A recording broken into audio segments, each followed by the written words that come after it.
University से अपने घर वापस आया तो मुझे मेरी अम्मी ने कहा कि जल्दी से तैयार हो जाओ, हम तुम्हारी नानी के घर जा रहे हैं। मैंने जब अपनी अम्मी से वजह पूछी तो मेरी अम्मी कहने लगी कि तुम्हारी खाला और उसकी बेटी अमेरिका से आए हैं तो उन्हें मिलने जाना है। ये सुनकर मैं बहुत खुश हुआ क्योंकि खाला की बेटी ने और मैंने मैट्रिक तक एक साथ पढ़ाई की थी और तब से मैं उससे शदीद मोहब्बत करता था, लेकिन कभी मैं उससे अपनी मोहब्बत का इजहार नहीं कर पाया। मैट्रिक करने के बाद वो अपनी अम्मी के साथ अमेरिका चली गई थी तो मेरी दोबारा कभी मुलाकात या उससे बात ही नहीं हो पाई थी। इसलिए मैं बहुत खुश था क्योंकि मैं उससे 5 साल बाद मिलने वाला था। फिर मैं तैयार होकर मैं और मेरी अम्मी मेरी नानी के घर चले गए। वहाँ पहुँचकर जब मैंने उसको देखा तो मैं देखता ही रह गया। वो पहले से भी ज़्यादा दिलकश और खूबसूरत हो चुकी थी।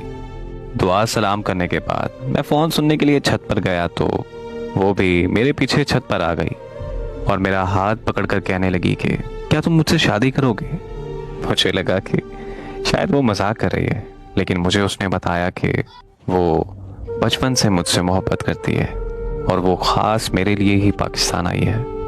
ये सुनकर मुझे बहुत खुशी हुई और मैंने खुशी खुशी हाँ कर दी। फिर कुछ देर बाद हम दोनों छत से नीचे आए तो हमारे रिश्ते की बात अम्मी और खाला के दरमियान चल रही थी। इसी तरह कुछ दिन बाद हम दोनों की खुशी खुशी मंगनी कर दी गई। मंगनी के बाद वो लोग अमेरिका वापस चले गए। खाला ने कहा कि वो लोग 1 साल बाद यहाँ आकर शादी कर जाएंगे। हम दोनों फ़ोन पर दिन रात बातें करने लगे। ऐसे ही बात करते करते 1 साल गुजर गया और वो 1 साल बाद वो वापस पाकिस्तान आए तो किसी बात पर अम्मी और खाला की लड़ाई हो गई।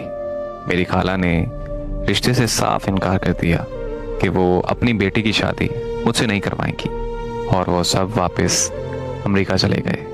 मेरे सारे ख्वाब टूटकर चकनाचूर हो चुके थे।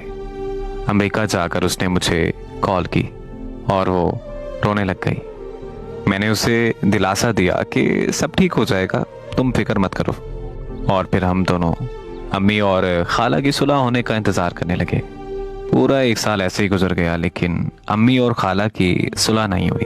फिर उसने बताया कि वो सब मामू के घर पाकिस्तान आ रहे हैं। तब मैं अम्मी के पाँव में बैठकर रोने लगा और मैंने अम्मी को कहा कि प्लीज़ खाला से सुलह कर लें। अम्मी ने मुझसे वादा किया कि वो खाला से सुलह कर लेंगी। मैं बहुत खुश हुआ और उनके पाकिस्तान आने का इंतज़ार करने लगा। जैसे ही वो लोग पाकिस्तान आए तो मुझे पता चला कि उसकी शादी मेरे मामू के बेटे से होने जा रही है। ये सुनते ही मेरे पैरों तले ज़मीन निकल गई। मैंने उसको कॉल की तो उसका नंबर बंद जा रहा था।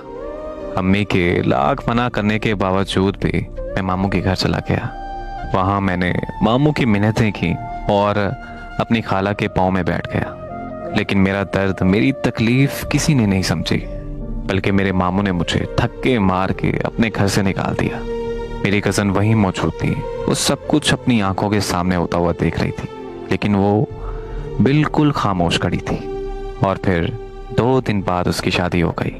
उसकी शादी को आज 8 साल गुजर चुके हैं, लेकिन मैं उसे अभी तक भूल नहीं पाया। आज लोग मुझे पागल, मजनू, राजा जैसे नामों से पुकारते हैं, लेकिन मुझे इस बात से कोई फ़र्क नहीं पड़ता, क्योंकि लोगों की नज़रों में मोहब्बत का जज्बा बिल्कुल फजूल है। मुझे इस बात से भी कोई फ़र्क नहीं पड़ता कि वो मजबूर थी या बेवफा। मेरे लिए वो मेरी पहली और आखिरी मोहब्बत है। मेरे करीब मोहब्बत में किबला बदल लेना शिर्क के ज़मरे में आता है। मैं मुसलसल और आखिरी तलक उसकी मोहब्बत में मुब्तला रहूँगा।